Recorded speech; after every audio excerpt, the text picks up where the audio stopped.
Yeah, what up, barbers, beauticians, hair industry professionals, and all others that support? Welcome to the hottest new podcast in the barber and beauty industry, the Clipped Podcast, hosted by myself, Prince the Fit Barber, my boy Tank Be Choppin, and my man Dee Blends. We're gonna set it off real quick and get right to the first topic. Every day is Tank's Take. Tank, what you got for us, man? Talk to the people.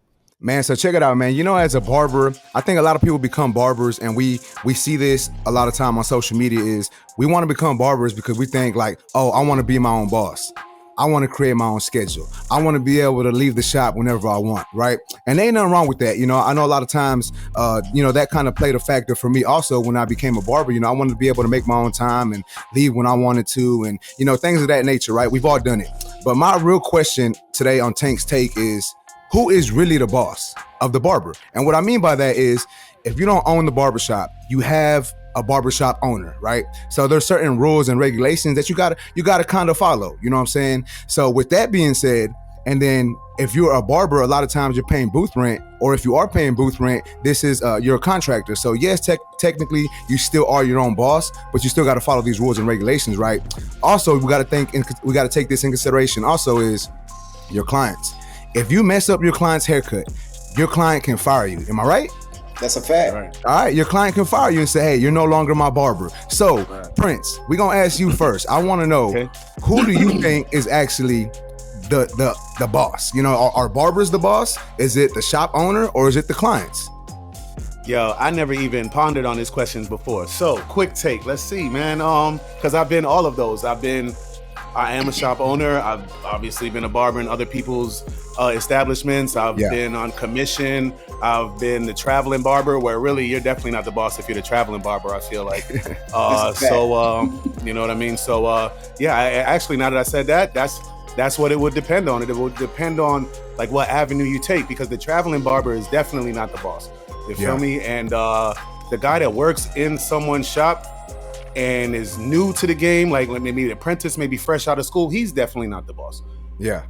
But then some people, I mean, I've worked in shops with like 6, 7, 8 barbers, and everybody has a full clientele list, and everybody is so booked, and everybody is so good at cutting hair. And honestly, they all move like they're all the boss.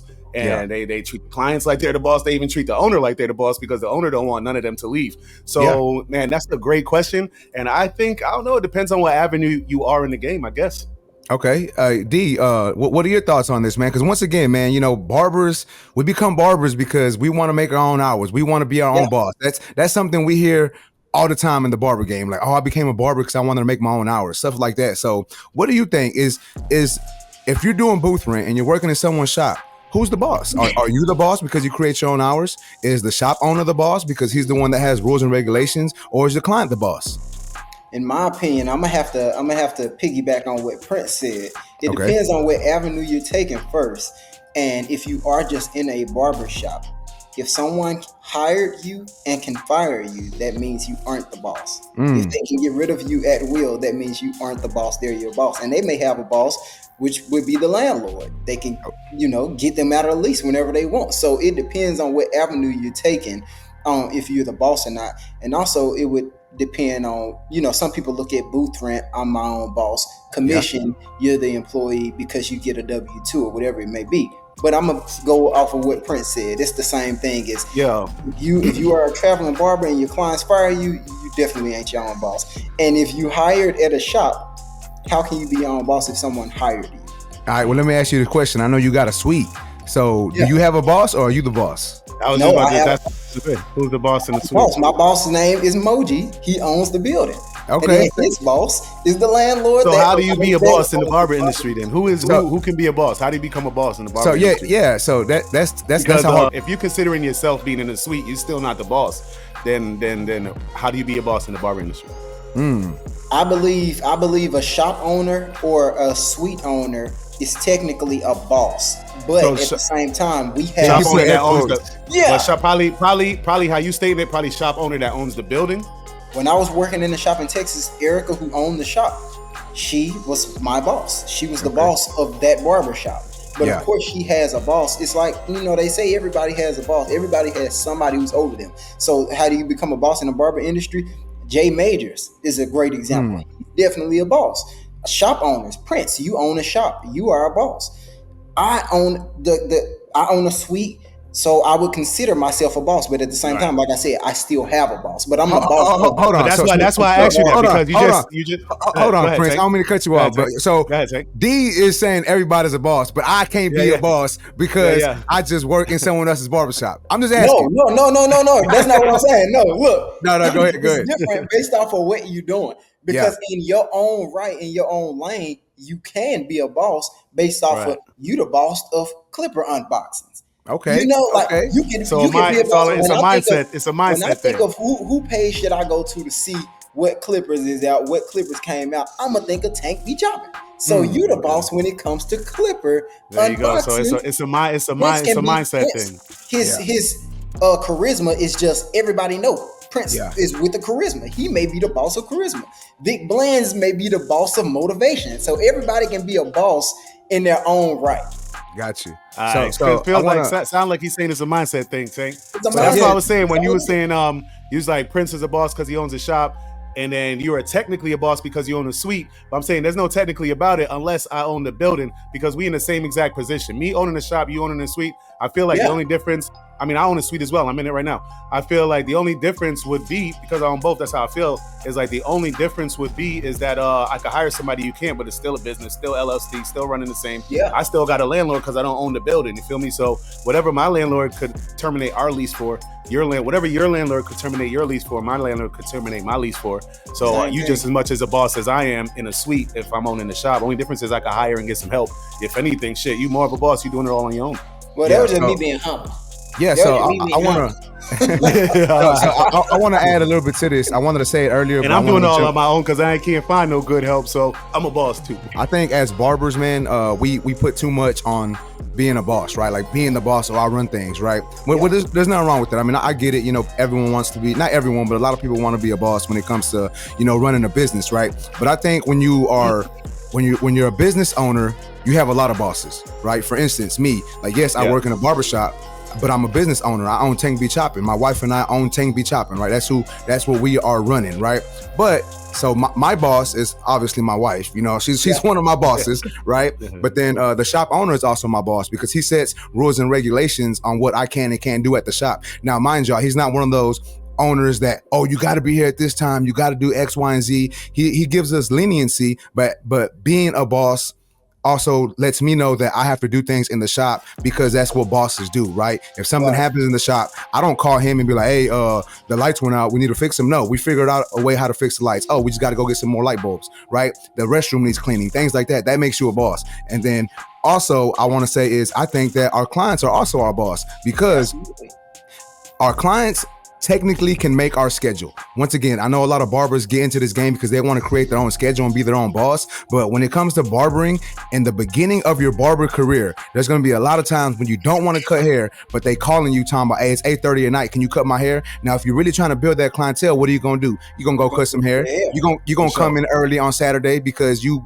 been slow all week and they called you talking about, hey, I need a 6 o'clock in the morning. Can you get me? You're probably going to do it. Not saying you are, but a go-getter barber is going to go get that money at 6 o'clock in the morning. So that's why I say as barbers, as booth renters, we have a lot of bosses, and I think we have to respect each one, you know, in that manner as they are our boss. You know what I'm saying? Absolutely. If we talk crazy to our clients, they're gonna fire us. We can't talk stupid to these clients, right? They're gonna get mad and fire us. If we talk stupid to the shop owner, he's gonna let me go. So we have to understand that it's okay to be a boss, but also have someone helping you run and helping you do what you got to do to get to the bag. That's 100%. Budgin' man. I couldn't explain it any better. Just to top off that segment, I'm gonna say something that I've learned in my experience from owning a barbershop. Before I owned a barbershop, I really always thought my whole life, as soon as I got into the barber industry, was like the top of the mountain for me is owning a barbershop. Like, can't wait to own a barbershop, because I figured I could help my community. But all the way up until I owned my barbershop, I helped my community so much before I even opened a barbershop that was already out of play already. I already do what I do for the city. But I still wanted to own a barbershop, and I thought that's what I wanted. And once I did, I kind of noticed, and maybe some barbers, maybe before, if you're thinking about going into the shop, or maybe if you're working for somebody and you think that your goal is to own a barbershop, take a little breather and think about it. Do you want to own a barbershop and be in control of other grown men and their habits and all that? Or is it really that you just want to be self-employed? because what happened for me is I just wanted to be self-employed. I just wanted to be able to do things my way, not be told what to do. I wanted the ambience of the room to be how I wanted it to look. I wanted the experience of the client to be everything that I wanted. And once I owned my shop, and then I would hire barbers and they would bring a different vibe, and it wouldn't be like how I want it, or how I would notice like, damn, or I'd have to tell grown men not to curse in front of children, or I would have to tell grown men to try to clean up a little bit before you come to work and don't smell like that, like, and try to say it nicely when honestly I don't even got respect for a grown man that will come to work like that. You feel me? But I'm the boss and I got to talk to you with respect, and I don't even like to be put in those positions. So what I found out is I wanted to be self-employed. So I got me a little suite now, and I'm working on that. And I'm working on my hosting and all that in the industry to grow that way while I have a little suite. But take your time and think about it, man, before you jump into that realm. My brother here, Cole Cutz. The career that you're trying to build is your boss, right? So I guess that's leaning more towards the client being your boss, the clients that you want, right? Yeah. When you first get in the game, you cut any and everybody, right? You're dealing with all type of people. So you're all over the place. You know that there's an ideal client that you want, and you want them to pay this specific price. Because if you come in over here to be your own boss, you leaving a job with one boss to come get about 100, 200 bosses is what you're trying to do. Because this game ain't about being your own boss, but that's the problem. It's too much flexibility. Absolutely. Being a barber, you have a lot of flexibility. It's attractive to people with no structure in their life. So you think you're gonna not have a boss to come over here, still smoke weed, sag your pants, be late, all of that, and it's gonna be okay. It don't work like that, because there's a cap on every barber that's doing those type of things, right? So I guess I'm leaning more towards the client being your boss. Let's get right into my boy Dee Blends. He got the D's Controversy Corner. My boy always got a controversial subject on his Instagram. If you follow Dee Blends on Instagram, check it out. He's always talking about something that make you think, something to ponder on. D's Controversy Corner, what you got for us this week? So today I want to talk about the topic of house calls. I want to get y'all's opinion on it, because personally I don't do house calls because I think there are just more cons than there are pros to doing house calls. So I'm gonna give my opinion after, but I want y'all's opinion on if you do house calls, if you think barbers should do house calls, or do you see the benefits or the cons in doing house calls? What y'all think about it? It's funny because I met, what's his name from Jim B? I always forget his name. Jim B Pro. I always forget his name. That's my guy, bro. That's crazy. Hey, I really apologize, Jim B. But nonetheless, let's go back into the story. So I had met him a while back at a barber expo, and it's funny because he came up to me and he goes, "Hey, if you ever need a bag, let me know," even though I know Tank don't do house calls. And the reason why he said that was I did a post on Instagram saying, well, I don't like to do house calls. For one, bad lighting, right? A lot of times when you go to someone's house, you cut it in the restroom, in the kitchen, in the garage. Bro, the lighting is horrible. So it's hard to see what you're doing. For two, you ain't got a proper barber chair. I'm sitting here cutting on a computer chair or a bar stool or, a dinner table, a dinner chair. And it's like, bro, like my back gonna be hurting. Like I'm 37 years old, man. I got a bad back. I done been in so many car wrecks. My back hurting. I can't be hurting my back to come do a house call for you. And then for three, another reason why I don't do house calls is I just think they ain't worth it, in my opinion. For me. One thing that I do talk about to clients, to barbers, that if they do want to do house calls, is a rule of thumb that I heard a while back, and I kind of like, this may make me want to go do a house call. Like I'll ponder the idea, I'll think about doing it, is if it's the right amount of money. And what they told me was the right amount of money is at least 3 times the amount of what you're charging in the shop. So for instance, if you're charging $50, at least $150 for the house call, right? That's to each his own. For me, still, it's not going to make me want to budge. It's going to have to be more than that. But I know that's something that a lot of people in the industry go off of, and it kind of makes them want to go do those house calls. But for me, nah, man, I ain't doing no house calls unless they paying me a pretty penny. Everything Tank said as far as bad lighting, no barber chair, and it's not worth it. But my main thing is I don't believe that most clients, the average client, would be willing to pay what I'm going to ask, because I'm gonna think deeper into it than I think the average person would, because some people may hear $250 and think that's a good deal, but once you factor in gas, the inconvenience of packing up all your tools, leaving the shop, telling your clients that you're not at the shop and going to go cut somebody else's hair. Once you cut their hair, now you got to head back to the shop, unpack your stuff, put it back the way you had it, clean it off, and all of this. It's too much work. And so the price that I would ask for, and I feel like y'all gonna ask me what I would ask for. That's next. What you charging? See, that's the thing. I don't have a price and it would because depend. I would. It would depend. Yeah, you have to factor in all your thing things. is, I know 150 or 250 may sound good, but once you factor in the amount of time, so say the house call from driving there, cutting, and then coming back and unpacking and packing. Say that was 2.5 to 3 hours. I was gonna say it's at least 3 hours, bro. At least 3 hours minimum. If you stayed at the shop and just cut, you could have made the exact same amount. For me to go, you would have to double or triple the amount I could have made in 3 hours for me to think it would be worth it to tell all of my clients I'm not at the shop. Because like you said, I'm in a suite. And even if you pay booth rent, I pay too much monthly to leave this private suite to think it's worth it to come to your home. It may be dogs in here, it may be bad kids, and it may be anything. And I don't want to go to your home. And then it's just a safety hazard in my head. I don't trust people enough to think it's okay to go to someone's home. All right, so listen, man, this is what it's going to have to be. I was hoping Dee, that's why I didn't want to say nothing. I didn't want to influence his answer, but I was hoping he had a different answer, and he said that he loved house calls, because unfortunately here on the clip, all three of us are in sync and in unison today, because I ain't doing no house calls like that neither. So y'all gonna have to put in the comments what y'all think. If you like house calls, put them in the comments. Maybe we'll have you on the show next time, but we're going to have to hear from some barbers that like house calls, because here on the clip, we ain't doing it. Because I agree with everything that they both said. I don't even got a take on it. I agree with everything they both said.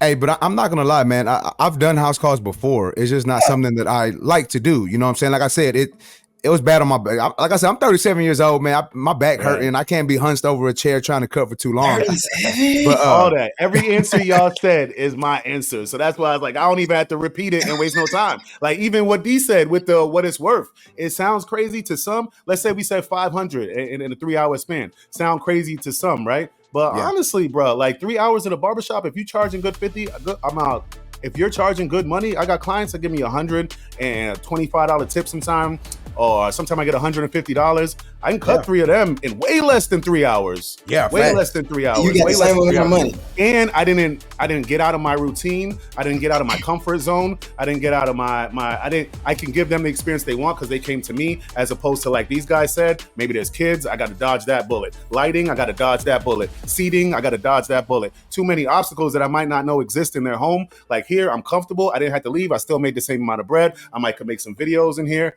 Now, what I will say is, imagine if they had a dog too, like a exactly, big ass bro. What I will say is, bro, like I love to do them sometimes. You know what I'm saying? Like I'm not about to make it a habit, and it's not gonna be my career. But I throw my GMB bag. I got it in the back right there. I throw my GMB Pro bag on. But yeah, I throw the backpack on, and I feel great about packing on my stuff. I do it to go help community. Like I always use that bag because I'm always out cutting people, not house calls, but community visits. Like I cut homeless people. I go to shelters. So I love the bag, and I love going out to do that. But that fulfills me. That makes me feel great. That makes me feel like I'm helping the community. For me to go do it as a job, for you to pay me, like I'm not getting my heart fulfilled out of this. I'm only getting money. Nah, I could stay in my shop and get that money. Hey, check it out, man. So we have an event that we do at our barbershop at the beginning of each school year. We go to one of the high schools in the area. It's like 5 minutes from the barbershop. And the first year we went, we didn't take nothing but like our clippers and stuff, right? Bro, it was so uncomfortable cutting hair there. The next year that we did it, we took all the barber chairs, we took all the clippers, we took an air compressor, we took boosters. And then maybe the cuts don't even be that fresh too, because you're not feeling it, or you sweating too much, or you can't see. Like you want your work to shine. You feel me? Like I think there's nothing wrong with house calls. For a newer barber, if you need to build clientele, like Prince said, like Tank said, when you need clientele, and you, like you said, your client make your schedule. So there's nothing wrong with house calls. I did house calls $30 when I first started cutting hair because I needed clientele, and that's perfectly fine for a new barber to do that to help assist building clientele. But down the line, it's okay if you want to drop off. You don't have to continue doing house calls. It's definitely an optional thing.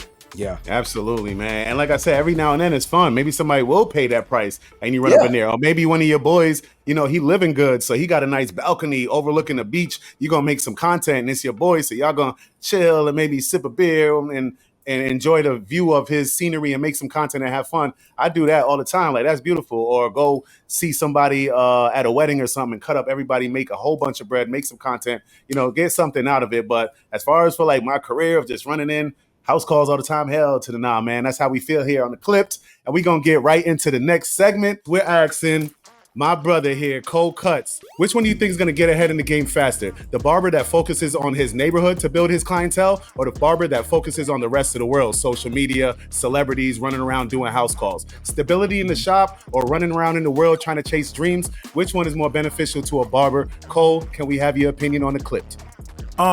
So what I think is both of them are beneficial, right? It depends on where you're trying to go with your career. Me as being a barber behind the chair in the shop, a barbershop barber, neighborhood, community barber, I believe in that one wholeheartedly, right? I don't necessarily agree with the celebrity chasing, right? Because that's not a lucrative career. I've had an era where I cut the ball players, right? As soon as I got out of prison, that's what I started doing, because I thought that was the pinnacle of being a barber, right? Yeah. Like a lot of barbers people do. Right. So I had a client that was an assistant to a ball player that put me in the mix. I started cutting them and all that. I learned a lot of things, but also that's not my thing, right? Because I learned something. I knew barbers that cut celebrities and that chased that crowd. They was in the clubs. They was wearing what the ball players wear and the celebrities wear. They was doing what they do, right? And it took them on the road. Then I look up years later, me being a barbershop barber, and I noticed that my city, my neighborhood, and everything, they know by me, and I'm well established. Those people came back to behind that chair. Nobody knew who they were. They asking me for advice now, right? Right. So, I mean, it depends on where you're going in your career, because celebrities need their barber too. But what I think is more more profitable and more lucrative is cutting the celebrities. I'm gonna tell you why. Because if you cut the celebrities and you chasing that, there's an end. There's an end to that. Okay. You still gonna end up behind the chair in the neighborhood. Right. At some point. Right. You always gotta come back. Is it when you're 40 or is when you're 50 or whatever, right? Yeah. Because there's always gonna be another barber that's ready to jump on a celebrity's tip and charge them a cheaper price than you, and let him get him on call and have him doing whatever you want him to do. It's always gonna be another barber that's willing to do that. So what I'm getting from that is, man, solidify your status in your neighborhood, man, because it looks like it's a short-lived dream. You run around and you're chasing and you end up back in the shop anyway. So from what I got from that, man, solidify yourself in your neighborhood. Tank, what you think about it, man? Nah, man, I think he hit the nail right on the head with that one, bro. Like, I've been posting about it on my Instagram, saying that, if you want to chase the celebrities, that's cool and stuff, right? But your normal barber, the normal barber out of 8 out of 10 barbers, let's just say, I don't know the actual number, but let's just say 8 out of 10 barbers are making a living cutting hair behind the chair in some neighborhood, right? We ain't got to say their neighborhood, but they're cutting hair behind the chair. That's where the majority of us barbers make our money. So why do a lot of people always think that, let me go try to do this over here, let me do a house call this way, let me try to get on this celebrity's team to cut his hair when he comes into town? Like, yeah, it's gonna be a good payment that time around, but what about the clients that you done shitted on to go do this? Like I said. Do you think so? Yeah. So it's making even more sense as you say that, because now, as Cole said, you're gonna have to end up back in that chair anyway. Yeah. You done curved all those clients all these months or years that you were chasing that dream. And also, what do you guys think? From hearing you guys talk, I'm starting to think like maybe people really need to focus on the neighborhood more, because maybe it's because you're not getting that reach in your neighborhood and you're not getting booked up in that chair, and that's what's making you want to run and try to explore other outlets. But at the end of the day, like Cole said, you're gonna end up back in that chair anyway. And what I think is they trying to jump in the game and go straight to the top, because they think the top is cutting celebrities, and they even got some clients thinking that, right? They'll come to you and say, "Hey, you cut any celebrities? Why?" Yeah. Why? Does that make me? Yeah. Does that make me more solidified as a barber because I cut celebrities, right? But the thing is this: I cut the local, dad and his kids, right? The single mother bringing all her boys, that means more, right? Yeah. But Way see, more. they want to jump in the game and get a celebrity in their chair. They think when I get this celebrity in my chair, I'm gonna post a video, post a pic, and then my Instagram gonna blow up. And then my city is gonna start messing with me now because I got such and such in my chair, right? They don't wanna go through the phase of putting that work in, long gaps in between clients, sitting out, begging people to cut their hair, go through that stage to actually build your clientele. You think you're just gonna put the celebrity in and that's gonna be the instant quick fix, and it don't work like that. Man, barbers, we got to think longevity in the game, because what I'm getting from what these brothers are saying, man, it's all about the future and what's going to happen later on, because it's true. I fell a victim a lot of times. I've had posts that went viral, and all of a sudden I'm getting all types of clients and I'm feeling myself. I'm like, okay, social media is the way to go. But me, automatically, I grew up in my neighborhood. I've been here all my years of life, man, and I'm solidified here regardless. Been outside my whole life. Check on my story on my Instagram if you want. But everybody around here know the kid. So with that said, I never had that fall off to where when I get back into the shop, I could go work in somebody's shop and close mine down and be booked anywhere I go around the city. But I could see how when barbers get that little social media influx, they could be like, okay, this is the wave. But you're thinking right now, it's like the instant gratification. You're not thinking of the future. You're not thinking of the fact that when that slows down, like Cole was saying, the new younger barber, maybe you do it for 4 or 5 years, then this new younger barber is ready to be on a celebrity tip. Now you got to get back to the shop to try to go back to the drawing board and figure out square one, and nobody's there waiting for you. So definitely get yourself solidified and think about the future, barbers, not the right now. Think about your future. Hey, yo, so Cole, man, what else you got? What you got going on, man? Like I said, man, we respect you here at the Clipped Podcast. You're doing a lot of things I would like to do. You want to tell the people about some of those books you got coming out, man? Because I see you're doing a lot of work, man. Well, tell us about some of the things you got going on, man. So at the moment, I'm not writing any new books because I got a lot of them, right? And I actually put my knowledge in the book. So some of those books I got, they just timeless because it's real knowledge. So I got ebooks. Of course, I'm a public speaker. I've been getting booked at a lot of expos, judging competitions, checking on these chili bowls, making sure. He said no chili bowls. I be seeing no chili bowl. It got the little theme music to go with it. Yeah. I had to jump in the booth one time on them. I seen that. That was fly. Yeah. So right now I'm doing a No Chili Bowl series on YouTube. We actually shot the first one the other day. Just starting to cut because I'm not one to educate much about cutting. I'm more about personal development into professional development. But however, they like to see me cut, and I talk about it enough. So I'm doing that series right now on YouTube. Of course, I do a lot of coaching, mentoring, right? And all of that's on ColeCutz.com. And man, I got those ebooks. And hey, I'm just traveling around the country now. I'm open for bookings right now. We open for 2025, and y'all want to book me? Go on, book me. Yeah, I heard it, man. Get with your man. And yeah, you definitely got to throw a haircut out there every now and then, because that's one thing, man. The more we try to preach on professional development or client experience, they be like, man, but can you cut? Exactly. We got to leave your comments about anything we talked about today. Thank you all for tuning in. We'll see you next Thursday here on the Clipped Podcast. Love, hair grease.